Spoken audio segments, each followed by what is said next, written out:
እዚህ ሰዓት አንድ መረጃ ልንገራችሁ። ለመጀመሪያ ጊዜ በ10 ዓመታት ውስጥ በወጣቶች ታሪክ ተሰርቷል። ጄንዚና ሚሊኒያል የሆኑ ልጆች በአሁኑ ጊዜ በቤተክርስቲያን በመገኘት የጀርባ አጥንት ከነበሩት ቀደም ካሉት ትውልዶች በልጠው በጣም መደበኛ የቤተክርስቲያን ምዕመናን መሆናቸውን ጥናቶች እያሳዩ ይገኛሉ። በዚህ ላይ ሀሳባችሁን እፈልጋለሁ። በጥናቱ የተገኘው ይህ ለውጥ በቤተክርስቲያን አገልግሎት ላይ አዲስ እድልን እንዳለ ያሳያልም ነው የተባለው።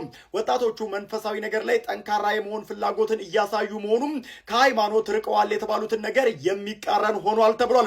እነዚህ ወጣቶች ከአረጋውያን ይልቅ ብዙ ጊዜ በቤተክርስቲያን አገልግሎቶች ላይ ሲገኙ ከአልባሌ ነገርም ይርቃሉ የተባለው ሀሳባችሁን ስጡበት። በነገራችን ላይ ጠቢቡ ሰለሞን ለድሃ ቸርነትን የሚያደርግ ለእግዚአብሔር ያበድራል በጎነቱንም መልሶ ይከፍለዋል ይላል።